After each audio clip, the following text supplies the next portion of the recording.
Hello viewers, in this video I'll discuss on the concept of principle of homogeneity of dimensions. Okay, so if I want to add or subtract two physical quantity, these two quantities should be of same dimension. Okay, for example, let us take two physical quantity like velocity and force.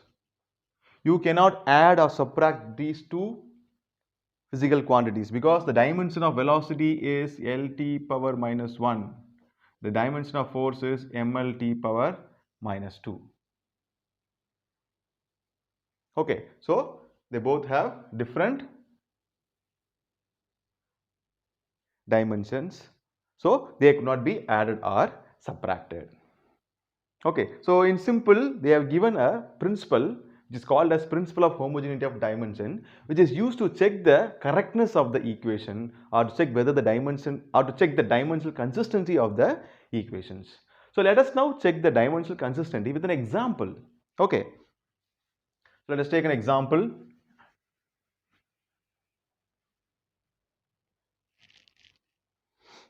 The most familiar equation, you know that S is equal to ut plus half at square from the laws of motion, Newton's law of motion, the familiar equation. So let us check whether they are of dimension consistent.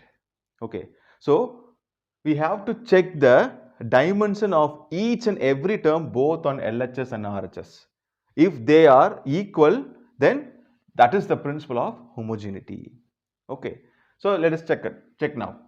So S is nothing but the distance. So what is the dimension of distance? That is nothing but L.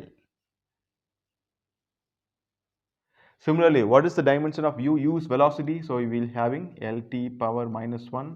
Then the dimension of T, that is capital T. So half, nothing but it is a constant. So the dimension of a constant is normally 1. So we just leave it. Next we have acceleration. So here we have Lt power minus 2. Similarly, we have time square. So T square. Okay. So L is equal to, so this T inverse and T will get cancelled easily. So here the remaining is only L. Similarly, here also we have T square and T minus 2, the L is cancelled, so L.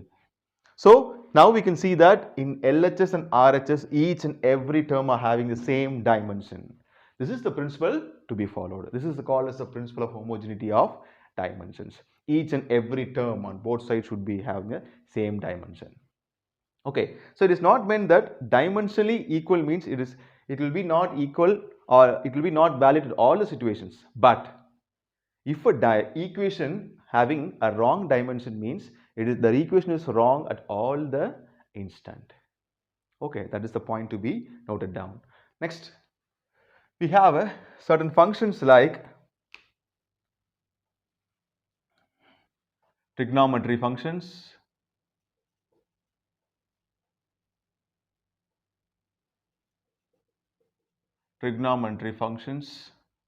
Similarly, we have logarithmic functions, and we have exponential function. So these functions, they are dimensionless function. They are always dimensionless functions. Okay, so these point also, let's say have a note of it. Okay, so this is about principle of homogeneity of dimension. We can explain it also with another example.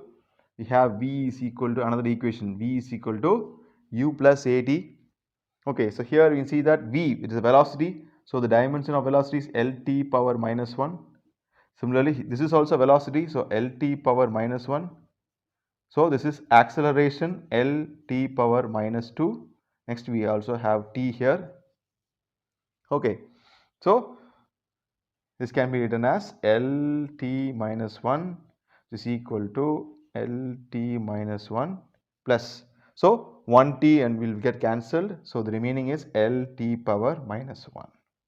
So now also you can see that each and every term on the LHS and RHS are having the same dimension. So here also we have followed the principle of homogeneity. Okay, so you can try the same thing for all the equations. We can check all the equations whether they are having the same dimensions. If they are having the same dimension means the equation is right. They are not having the dimension means the equation is wrong. Okay. So that's it about it. Thank you.